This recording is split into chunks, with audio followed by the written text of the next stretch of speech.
Welcome back to Nick Lenz's Comic Corner Classics. This is episode number uh, 2050 and Doubleshot number 1944.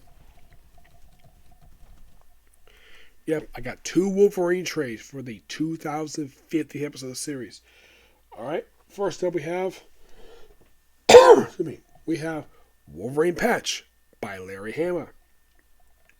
This 5-issue miniseries is set before Wolverine Volume 2 number 1. It's a spy series. That's simply what it is. I think it's great that Larry Hama returned to this book. Yeah, I personally love it. I guess appearance by not only Wolverine appears in this book, but also the white Nick Fury. Yes, the white one. Not Nick Fury Jr., Senior. Mostly you have Wolverine undercover as well as Patch, obviously. Goes to, basically the jungle, South America. But eventually this book does lead to itself in Manjapur. Basically, that's what this leads to. Yeah, basically it's a bit like a James Bond-esque book, which I do appreciate that. Aside from having Nick Fury and Wolverine in this miniseries, obviously, is there any other familiar characters in this book, per se?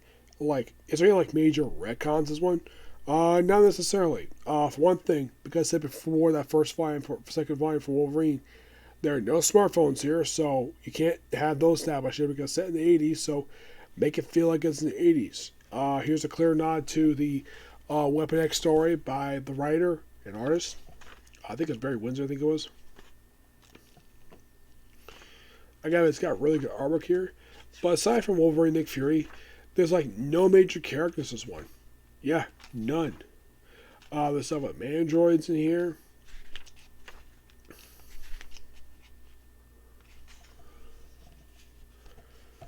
Yep. And aside from that's kind of very interesting about this miniseries is that aside from Nick Fury, there's no major familiar characters in this one. No X-Men, no Spider-Man, nothing. It's the whole thing is with communism and basically where and Wolverine's who the people are, what places doing his show care with Manchester, and what panic. There's a family on the way to a new life. Thanks to you. That's a family. That's all you need to know. Okay, interesting.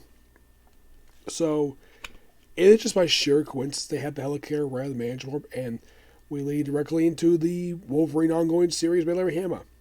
I gotta admit, this was actually really good. Thoroughly enjoyable. Give this book a 10 out of 10. Just really good. Larry Hama always writes good Wolverine stuff. He loves Wolverine. Next up is something more recent, just like that one, though set in present day, not past. We have Wolverine by Ben Percy, Volume 4, collecting issues 2025 for the series. Yes, we have Deadpool appear in these issues, along with Maverick. Yep. Most of this one is just Wolverine, trying to get his hands on a particular device that controls Krakatoa. And we also get to here by something we'll get to it. It is interesting to throw Wolverine here, not Wolverine, Deadpool in here. But in one of the issues, they go to a place that a lot of people tend to question of where the heck. Now, they also deal with Danger in here. Yes, first day with her in quite a while. So there's a jail cell scene, which is so funny. But I think it was the end of one of the issues here. I think it was 23 or 24. Where Wolverine and Deadpool end up at, of all places, and apparently this is some bunker area for some reason. There's this area with this wall around with barbed wire. What the heck? And it turns out it's actually the Xavier School, the Xavier School for youngsters. Yeah, apparently it's basically been abandoned. Well, this actually happened during Ed Bronson's run for Kenny X-Men back in 2019. And for some reason, the X-Men never bothered to build the damn thing. And apparently it looks like it's back in Salem Center, which is interesting because last time we was seen prior to this, it was in Central Park. Yes, Central Park of all places. So they're here for issue 23. And they deal with a freaking Sentinel. Because of course they do. There's more Deadpool stuff. And the whole reason why Deadpool is here, because he really wants to join X-Force. It's almost like, basically, you read this, it's almost like this was supposed to be like a Deadpool comic, guest to Wolverine, but they made it to a Wolverine comic. It's like they mixed up Wolverine with Deadpool. But this book is pure fun. I love it. In my opinion, it's the only X book that's barely new Krakatoa. There is a mention here of the of this miniseries right here. Yeah, these two miniseries, Ben Percy was X Lives Wolverine and X Deaths Wolverine. Yeah, these two miniseries are referenced here, which is really good. Definitely enjoy a book. Aside from Ben Percy on the writing here, the artwork is done by 7 of artists here. We have basically only two artists for the majority of the issues. For 2023 is Andy Kubert. The other artwork for 24-25 is by Federico Fernenti. The Beer Bro artist has one of the stories in 25.